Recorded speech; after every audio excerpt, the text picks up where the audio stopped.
안녕하세요. 공부해서 남주자입니다. 오늘은 이마영 임상심리 전문가의 떠날 수 없는 관계는 없습니다를 살펴보겠습니다. 이마영 선생님은 15년 넘게 개인 심리치료 현장에서 관계로 인한 상처를 다뤄온 임상심리 전문가로 이 책은 그 수천 건의 임상 경험에서 길어올린 이야기입니다. 끝없이 타인에게 휘둘리며 나를 잃어가는 당신에게 마음 깊은 곳에 억눌린 진짜 상처를 마주하고 단단한 자아를 재건하는 방법을 안내합니다. 시작하겠습니다. 사람들은 흔히 시간이 약이라고 말합니다. 상처받은 기억도 어른이 되면 자연스럽게 잊힌다고 믿거든요. 하지만 상처받은 자아는 결코 스스로 치유되지 않습니다. 오히려 우리 내면 깊숙한 곳에 숨어 끊임없이 삶을 흔들어 놓죠. 이 책은 바로 그 해체된 자아를 직시하는 것에서 시작합니다. 임상 심리학의 관점에서 우리가 왜 타인과의 관계에서 벗어나지 못하고 고통받는지, 그리고 어떻게 다시 나를 되찾고 심리적으로 독립할 수 있는지 그 여정을 따라가 보려 합니다. 가장 먼저 우리가 매일 겪고 있는 감정의 정체부터 살펴보겠습니다. 잠시 시점을 우리 일상으로 돌려보겠습니다. 자기도 모르게 터져나오는 짜증이나 아무것도 하고 싶지 않은 무력감에 시달린 적이 있으신가요? 우리는 흔히 이런 증상을 내 의지가 부족해서라고 자책합니다. 하지만 이는 수면 위로 드러난 빙산의 일각일 뿐이거든요. 수면 아래에는 채워지지 않은 최초의 욕구와 삶에 대한 통제감 상실, 그리고 부모와의 불안정한 관계와 애착 손상이라는 원인이 숨어 있습니다. 이 모든 증상은 결코 당신의 잘못이 아닙니다. 정서적 채널이 꽉 막혀 살려달라고 외치는 내면의 구조 신호인 것이죠. 우리는 과연 온전한 자신의 모습으로 살아가고 있을까요? 어린아이에게 부모는 세상의 전부이자 자신을 비추는 절대적인 거울입니다. 안타깝게도 많은 부모가 자신의 결핍이나 열등감, 이루지 못한 꿈을 자녀에게 무의식적으로 투사합니다. 너는 항상 1등을 하는 사람이어야 한다는 식으로 왜곡된 거울을 들이미는 것이죠. 부모의 인정과 사랑을 잃을까봐 두려운 아이는 결국 자신의 진짜 모습을 숨긴 채 부모를 실망시키면 안 된다고 다짐하며 가짜 자아를 뒤집어쓰게 됩니다. 그러나 사회적 정체성과 나의 진짜 자아가 불일치할 때 지독한 신경증이 시작됩니다. 이 왜곡된 거울은 우리를 갉아먹게 됩니다. 가장 달콤한 칭찬이 때로는 가장 잔인한 감옥이 될 수 있습니다. 우리 딸은 항상 1등만 한다는 단면적 시선은 1등이 아니라면 너를 사랑하지 않겠다는 조건부 사랑의 메시지로 변질됩니다. 결과적으로 자녀는 영원히 도달할 수 없는 이상적 목표에 짓눌려 평생 압박감을 느끼게 됩니다. 일본을 대표하는 배우이자 많은 이들에게 삶의 지혜로 기억되는 키키키리는 아름다운 외모를 가진 손자에게 이렇게 말했습니다. 예쁜 외모에 착한 마음이 합쳐져야 진짜 좋은 사람이 된다고요. 장점과 단점을 통합하여 고유성으로 비추어준 것이죠. 이런 통합적 수용을 받고 자란 아이는 자신의 한계와 취약성까지 껴안는 단단한 자존감을 가지게 됩니다. 이 자존감의 뿌리는 어떻게 만들어지는 걸까요? 관계의 시작점에서 맺어진 애착의 형태를 보면 그 자존감의 뿌리를 알 수 있습니다. 안정형 애착은 적당히 느슨하고 유연한 선입니다. 언제든 다시 돌아올 수 있다는 믿음이 있기에 독립적인 탐색이 가능하죠. 반면 불안정형 애착은 두 가지 극단으로 엉켜 있습니다. 부모의 비일관적인 반응 때문에 끊임없이 매달리는 양가형은 선이 너무 팽팽하고, 정서적 거부를 당해 연결을 아예 포기해버린 회피형은 선이 바닥에 떨어져 있습니다. 마음을 기댈 곳이 없는 아이들은 분리에 대한 불안 때문에 결코 세상으로 당당히 나아가지 못합니다. 안정적인 선이 닿아 있는 마음을 기댈 곳. 심리학에서는 이를 안전기지라고 부릅니다. 아이가 낯선 놀이터에서 놀다가도 힐끗힐끗 부모가 잘 있는지 확인하는 모습을 떠올려 보십시오. 부모 혹은 자신의 내면과 굳건히 연결되어 있다는 든든함 덕분에 기꺼이 외부 환경으로 나아가 탐색과 도전을 시도합니다.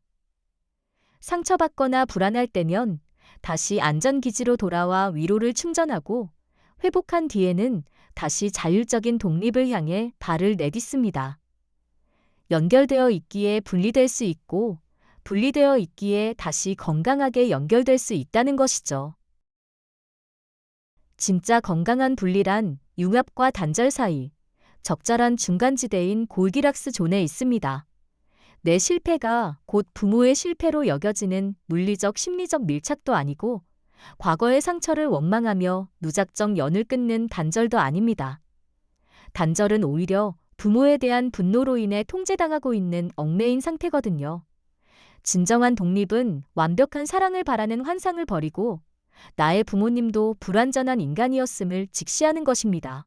사랑과 원망이라는 양가 감정을 동시에 감당하며 스스로 적정한 거리를 선택하고 부모를 완벽한 신의 위치에서 끌어내릴 때 비로소 진정한 자유가 시작됩니다. 이 자유를 얻지 못하면 우리의 감정 배터리는 금세 바닥을 드러내고 맙니다. 내 감정의 배터리가 방전되는 이유를 단계별로 살펴보겠습니다. 감정은 욕구를 알려주는 본능적이고 자연스러운 신호입니다. 하지만 이 신호를 받아줄 안전기지가 없으니 부정적 감정을 숨기기 위해 막대한 자기통제력을 소모하며 억압하게 되죠. 문제는 우리의 의지력이 무한한 자원이 아니라는 겁니다. 억압의 스프링을 계속 누르다 보면 결국 자아는 고갈 상태에 빠지고 외부와의 소통마저 차단됩니다. 한계를 넘어선 배터리는 아주 사소한 자극에도 열폭주와 같이 폭발해버리거나 모든 것을 포기해버리는 방정과 같은 무기력에 빠지게 됩니다. 감정을 일방적으로 억누르는 것과 몽땅 쏟아내는 것은 겉모습은 다르지만 뿌리가 같은 행동입니다. 정제되지 않은 날 것의 감정을 타인에게 마구 분출하며 터뜨리는 사람. 반대로 감정이 마비된 것처럼 무미건조하게 자신을 고립시키며 참는 사람. 이 감정 처리의 양극단은 핵심적인 공통점을 가집니다. 바로 외부 세계와의 정서적 연결에 완전히 실패했다는 점이죠. 둘 다 자신의 감정에 맞는 언어를 찾지 못해 소통의 다리가 끊어져 버린 상태입니다. 폭발은 타인을 밀어내 이해받을 기회를 날려버리고 억압은 타인이 아예 다가오지 못하게 만듭니다. 소화되지 않은 덩어리들 가운데 가장 다루기 까다로운 것이 바로 짜증입니다. 원초적 상태의 짜증은 그저 내 마음에 꼭 맞지 않다는 아주 모호한 불쾌감입니다. 그런데 그 원인을 외부로만 돌리니 해결될 리가 없죠. 이때 필요한 것이 자기인식이라는 필터입니다. 내가 주로 언제 짜증이 나는지, 어떤 상황에서 제지당한 내 진짜 욕구가 무엇인지를 가만히 들여다보는 겁니다. 이 필터를 거치면 모호했던 짜증은 나는 이런 상황이라서 서운하다는 식의 명확한 언어로 나타납니다. 뭉뚱그려진 덩어리가 소화 가능한 형태로 변하면서 잃어버렸던 통제권을 마침내 회복하게 되는 것이죠. 통제권을 잃은 채 공허함을 마주할 때 사람들은 고통을 피하기 위해 두 가지 방식 중 하나를 선택합니다. 현실에 굳건히 발을 딛고 자발적인 의지로 관계를 유지하며 자아를 확장해가는 것은 건강한 몰입입니다. 반면 파괴적 중독은 고통스러운 자아를 잊기 위한 도피처일 뿐입니다. 중독에 빠지면 내성과 금단 현상을 겪다가 자제력을 상실하고 감박적으로 매달리다 결국 일상의 균형이 무너집니다. 자아는 한없이 축소되고 고립되고 맙니다. 그런데 중독자들이 알면서도 파괴적인 중독을 선택하는 이유를 들여다보면 조금 서글픈 진실이 있습니다. 세상 그 무엇도 내 마음대로 되지 않는다는 지독한 무력감이 우리를 덮칠 때 인간은 자신이 유일하게 통제할 수 있는 알코올이나 쇼핑, 게임 같은 대상에 매달립니다.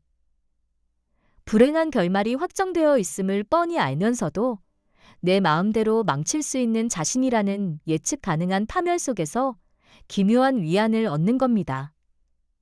이것이 바로 중독의 역설이죠. 중독은 단순히 개인의 의지가 부족해서 생기는 병이 아닙니다. 철저한 관계의 부재가 만들어낸 참사입니다. 고립된 내면의 감옥에서 걸어나와 현실 세계의 누군가와 다시 따뜻하게 연결되는 것만이 유일하고도 가장 강력한 해독제입니다. 그렇다면 그 연결을 가로막고 있는 낡은 회로를 어떻게 끊어낼 수 있을까요? 과거의 낡은 채널에는 먼지 쌓인 플러그들이 꽂혀 있습니다. 무시와 억압, 짜증과 폭발, 타인에 대한 비난과 외부의 탓이라는 생존 전략들이죠. 부모로부터 물려받았던 이 서툰 상호작용 방식들을 이제 과감히 끊어내야 합니다. 그리고 내가 주인이 되는 새로운 정서 채널을 열어야 합니다. 내 감정에 온전히 이름 붙이는 자기 수용의 플러그, 욕구를 명확한 언어로 소통하는 플러그, 결과를 감내하는 책임의 플러그를 꽂는 겁니다. 내 감정의 주인이 되어 외부와 건강하게 교류하는 튼튼한 회로를 재건하는 것이죠. 이 회로가 완성되면 우리는 비로소 스스로를 보는 거울이 될 수 있습니다. 새로운 회로가 연결되면 우리는 마침내 나 스스로 완벽한 거울이자 안전기지가 될 수 있습니다. 내가 아는 내 모습, 내가 아는 부모의 모습이 그들의 전부가 아닐 수 있다는 무지에 대한 인정을 자신에게 허락하십시오. 심리치료의 본질은 과거를 탓하고 부모를 원망하기 위해 먼지를 터는 작업이 아닙니다. 부모가 미처 비춰주지 못했던 나의 입체적인 모습을 스스로 관찰하고 조율하며 불완전하고 모자란 모습까지 따뜻하게 껴안아 내면의 왜곡된 거울을 맑게 닦아내는 과정입니다. 내 손으로 내 거울을 닦아낼 때 그 거울 속에 처음으로 온전한 내 얼굴이 보이기 시작합니다. 여러분은 이제 단단해진 마음으로 당신을 묶고 있던 위태로운 끈을 놓을 준비가 되셨습니까? 불안하지 않으면 비로소 떨어질 수 있습니다. 내가 선택하지 않은 가족이라는 우연을 내 삶의 일부로 담담히 받아들이고 나의 상처와 감정에 대해 온전한 책임을 지기로 결심하는 순간 우리는 마침내 부모의 그림자에서 벗어나 나만의 여정을 시작하게 됩니다. 내 삶의 진정한 주인이 되는 이 첫걸음이 잃어버렸던 내 마음과 다시 깊게 연결되는 눈부신 오늘이 되기를 진심으로 응원합니다. 지금까지 이마영 임상심리 전문가의 떠날 수 없는 관계는 없습니다를 살펴봤습니다. 책을 통해 더 풍부한 내용을 확인해 보세요. 부족한 영상이지만 구독과 좋아요 부탁드립니다. 시청해 주셔서 감사합니다.